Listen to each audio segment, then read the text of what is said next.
Good morning, everybody. Thank you so much for coming and for your great attendance this early morning, and also for coming a long way. My name is Peter. I work as economist in the research department at ADB, and I'll be your MC today.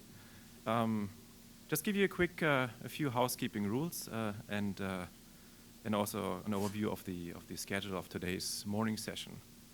So, there will be coffee served outside throughout all the time, so feel free to grab coffee, and also snacks will be served in the break.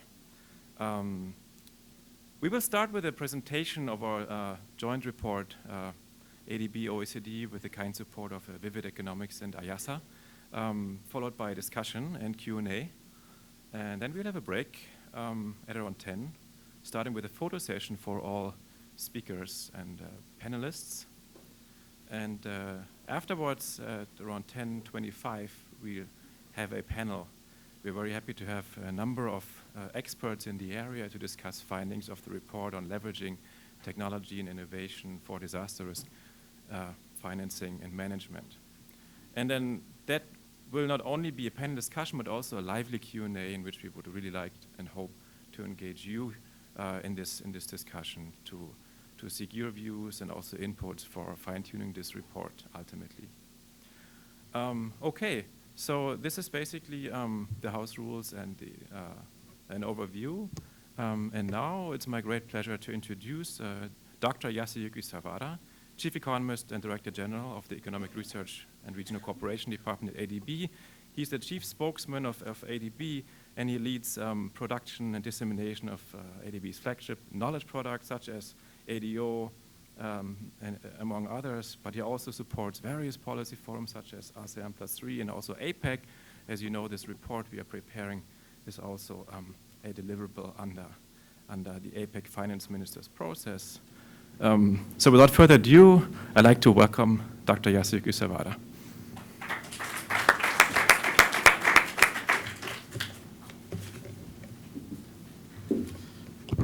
Thank you very much, Peter. Good morning, everyone. On behalf of ADB, it's my pleasure to welcome you to today's policy dialogue on leveraging technology and innovation for disaster risk management and financing. I would also like to express my gratitude to the participants of this event, and I'd like to thank our colleagues from the OECD for being here with us today. Disaster risk management and financing represents a key operational priority area for ADB. ADB adopted Strategy 2030, next 10-year strategy last year, and this ADB Strategy 2030, the bank pledged 75% of its committed operations would be targeted towards climate change mitigation and adaptation by year 2030. And naturally, this includes disaster resilience and disaster risk management. Climate finance from ADB's own resources is, moreover, set to reach 80 billion cumulatively from year 2019 up until 2030. Disaster risk financing and mitigation has also long been underlined as a key priority among the region's policymakers, embedded in the APEC finance ministers process priority areas over the last few years, and highlighted as a pillar in the SEV action plan in 2015. The OECD and ADB both actively support APEC initiatives in the key areas and are active members of the working group on regional disaster risk financing and insurance solutions for APEC economies. The risk stemming from disasters triggered by natural hazards and climate change pose a significant threat to Asia and the Pacific region. With more than 4 in 5 people affected by natural hazards worldwide each year residing in this region, Asian Pacific region. The region, moreover, accounted for 55% of 60,000 disaster fatalities and 26% of the 128 billion in economic damages from 2000 to 2018.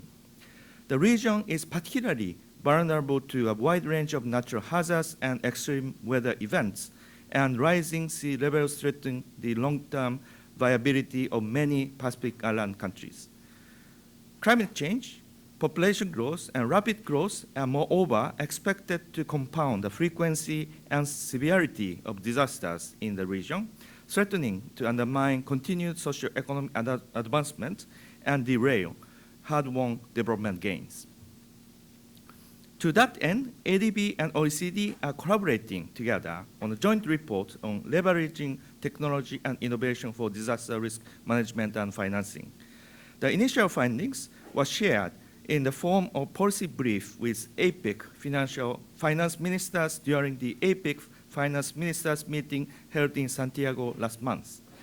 And we presented as part of the APEC seminar session organized by OECD and ADB to allow policymakers to discuss the potential of technology in mitigating disaster risk. This report will examine how technological advancements and innovative approaches can facilitate preemptive action in disaster and climate risk mitigation, as well as effective response and swift recovery in the aftermath of disaster triggered by natural hazards. It will also highlight how technologies can expand the availability and affordability of financial protection tools, such as insurance, thereby offering policy consideration for ADB and APEC member economies in order to enhance disaster risk management and financing through the application of technology and innovation. The report will furthermore discuss how governments can best strike a balance between fostering innovation and ensuring the proper safeguards are in place. We are pleased to see the findings of the first draft of this report presented here today. And in order to engage in a future policy dialogue with all participants in the next session, which will help further shape the report. With that, thank you once again, and I look forward to today's meaningful discussions. Thank you very much.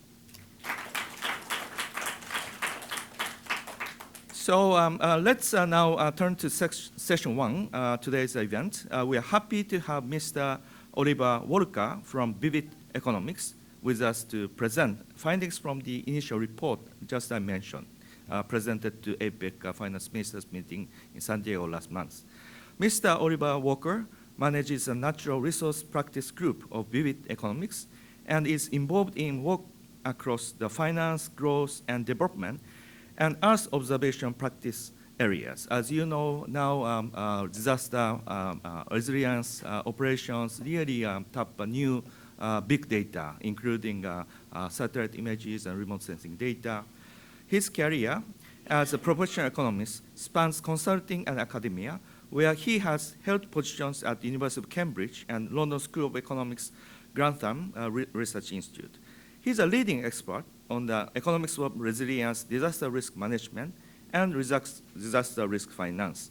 And he has published research on decision-making under deep uncertainty and insurance markets. Mr. Walker holds a PhD in economics from the University of Oxford. Mr. Walker, you have 30 minutes to speak on the initial findings of the report. The floor is yours.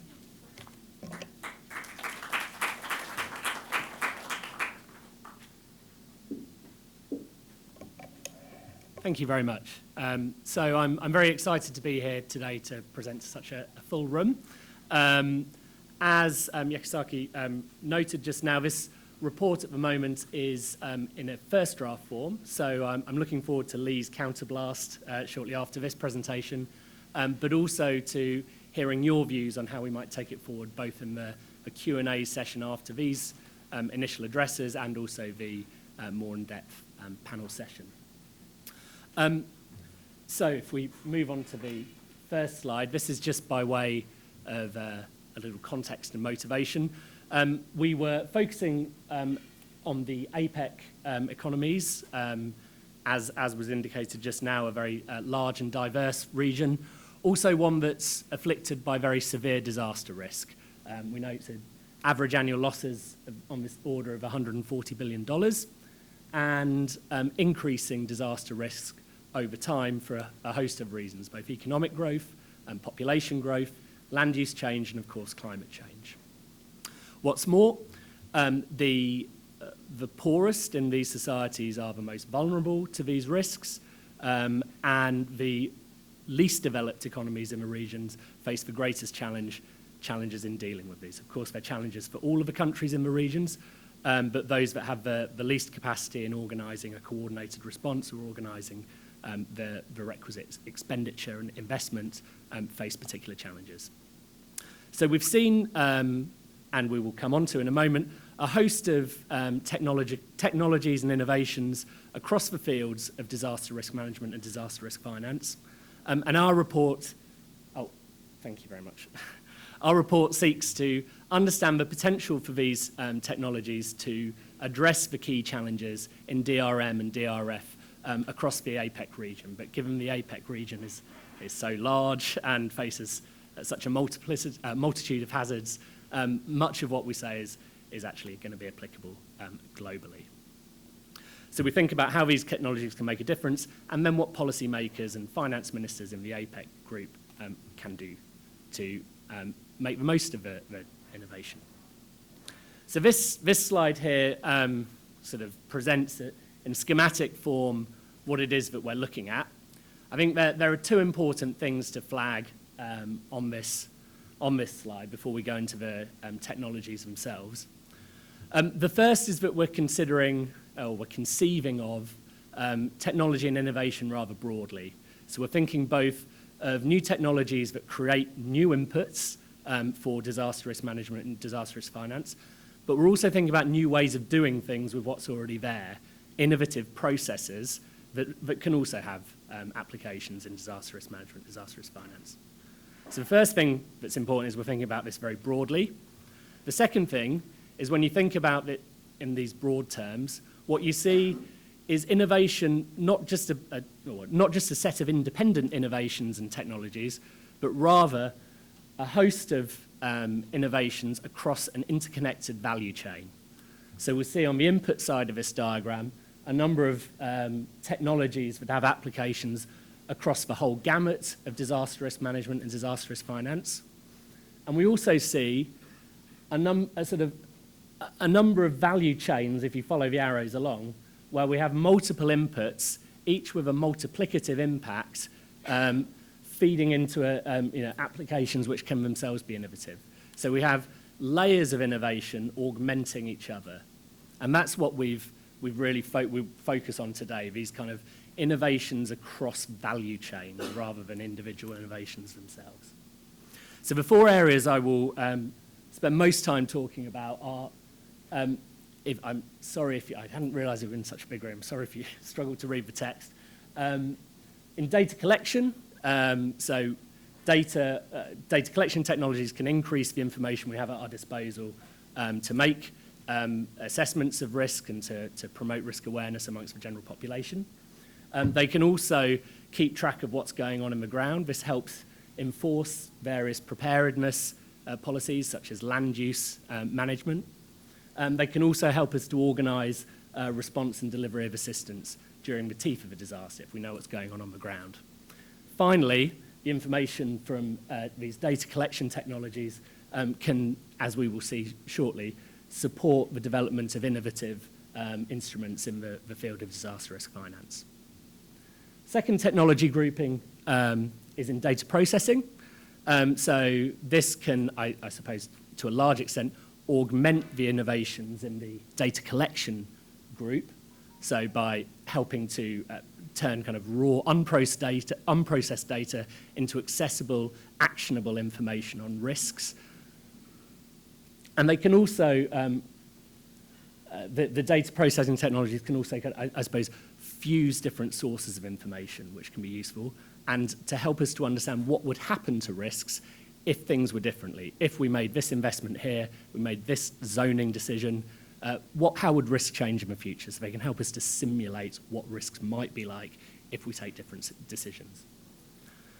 The next group, the next step down the value chain is around data transmission. So this can help us target information on risk to people who need to know about it, so just communicating with people.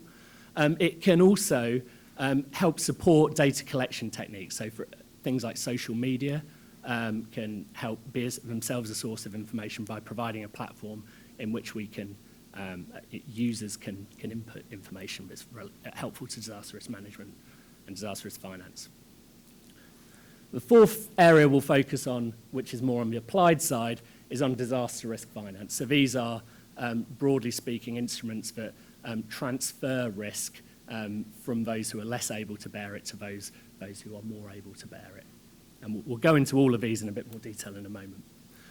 So, yeah, as I said to begin with on this slide, what I really want to emphasize is that innovation in this space is taking place along interconnected value chains, and it's important that we think about them in a holistic sense rather than as individual independent innovations.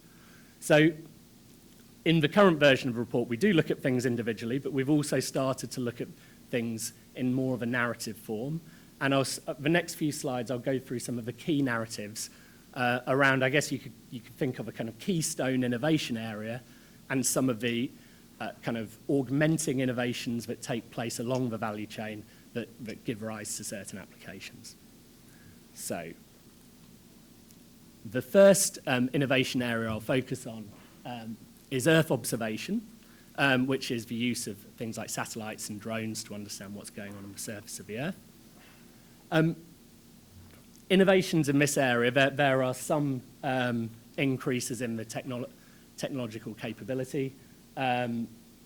We have things like certain new kinds of radar that can assist in classifying structures, and the sensors themselves have become more robust, so are much more likely to function during a disaster. The marketplace has also, the supply of Earth observation technologies increased quite a lot. There's lots of capacity out there. That means that we have much more easily accessible, high quality Earth observation data that's has a high temporal resolution. It's very rapid, frequent flyovers, and now provides resolution, very high spatial granularity of information. So sub-meter resolution is now affordable and accessible. So there's on this left-hand side here, we have a number of inherent innovations in the field of Earth observation. Where the technology is really coming into its own is as a result of these multiplying factors along the value chain. And these affect not only the new innovations, but what we already have, which is quite a significant infrastructure of satellites particularly.